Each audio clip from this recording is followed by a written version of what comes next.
Hai, kembali lagi bersama saya Ahmad Fitri dengan NIM L1A1191147 dari ruang Ero 001. Oke, di sini saya mencoba untuk membahas tentang materi pemodelan dan desain agroforestry.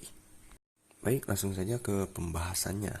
Pemodelan agroforestry, model pengelolaan lahan yang umumnya digunakan dalam kegiatan pengelolaan lahan di hutan lindung melalui kegiatan pengelolaan hutan bersama rakyat atau disebut dengan PHBM adalah model agroforestry. Nah, salah satu faktor penting yang menentukan keberhasilan penerapan model agroforestry adalah pemilihan jenis tanaman. Untuk model agroforestry di hutan lindung, pemilihan jenis tanaman harus mempertimbangkan faktor kesesuaian agroklimat, kesesuaian biofisik, tujuan rehabilitasi, dan animo masyarakat. Pada dasarnya, semua sistem agroforestry itu mempunyai sifat yang sama apabila dikelola berdasarkan masukan yang sama. Dengan itu, pada sistem agroforestry dapat disederhanakan dalam satu model. Pada saat sekarang tersedia banyak model simulasi agroforestry, telah banyak dikembangkan oleh ilmuwan. Nah, dalam memilih model ini juga disesuaikan dengan keperluan dan pada tujuannya. Pada perkembangan praktik agroforestry di kawasan zona penyangga atau buffer zone, menjadi potensi penyangga ekosistem dan nilai jasa lingkungan.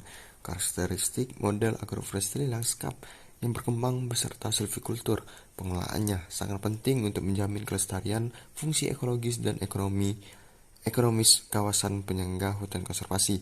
Salah satu fungsi buffer zone yang berbatasan langsung dengan taman nasional ialah menyangga dampak negatif dari luar kawasan taman nasional.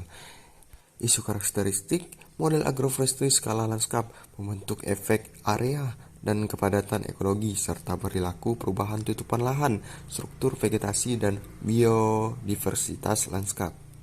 Sedangkan non-terestrial dengan digital on-screen dan klasifikasi citra satelit untuk mengetahui kondisi spasial model agroforestry pada matriks lanskap berupa penyangga ekosistem yang berbatasan langsung dengan TNGM.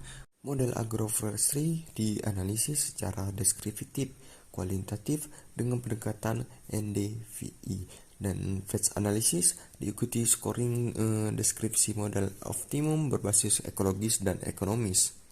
Kemudian pada desain agroforestry, nah menurut para ilmuwan seperti Chan Dawat dan Gautam tahun 1993 dalam Lahjia 2002, desain agroforestry yang baik harus mencakup beberapa kriteria sebagai berikut. Yang pertama, produktivitas. Ada banyak cara yang berbeda meningkatkan produktivitas dengan sistem agroforestry. Peningkatan dari hasil tanaman yang berasosiasi, pengurangan input-input bagi sistem tanaman pertanian, peningkatan efisiensi tenaga kerja, diversifikasi, pemenuhan kebutuhan dasar dan tindakan-tindakan efisien ekonomi lainnya atau perolehan potensi-potensi biologi. Yang kedua yaitu kelestarian.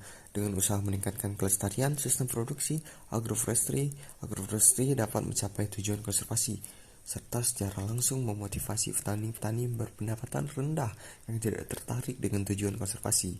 Kemudian yang ketiga yaitu kemampuan adaptasi. Tidak peduli betapapun baiknya secara teknik atau sehatnya secara lingkungan dari suatu desain agroforestry, tidak ada dari teknologi tersebut yang dapat dilaksanakan kecuali kalau teknologi tersebut diterima oleh penggunaannya.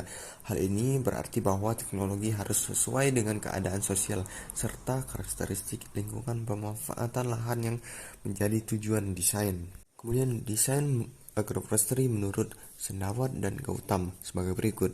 Pada tahun 1993, desain sederhana. Desain sederhana ini bertujuan untuk menyelidiki hubungan tanaman kehutanan dengan tanaman pertanian.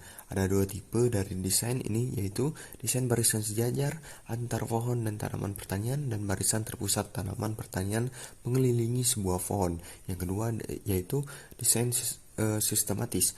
Desain sistematis itu juga jarak tanam berada dalam satu aturan tertentu meskipun bentuknya bervariasi. Pengaruh jarak tanam ini bisa menjadi tolak ukur produktivitas hasil panen.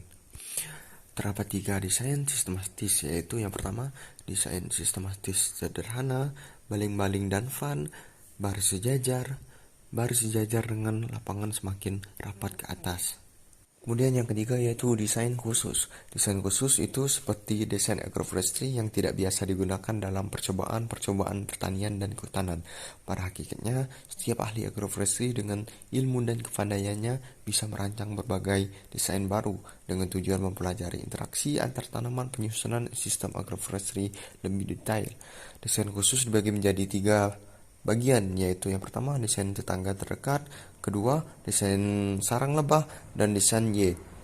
Pada desain Y digunakan dalam percobaan agroforestry untuk mengetahui nilai penting bila suatu susunan tanaman garis lurus yang teratur. Oke, baiklah, mungkin itu saja yang bisa dapat saya sampaikan. Apabila ada kata-kata yang salah, mohon dimaaf. Wassalamualaikum warahmatullahi wabarakatuh.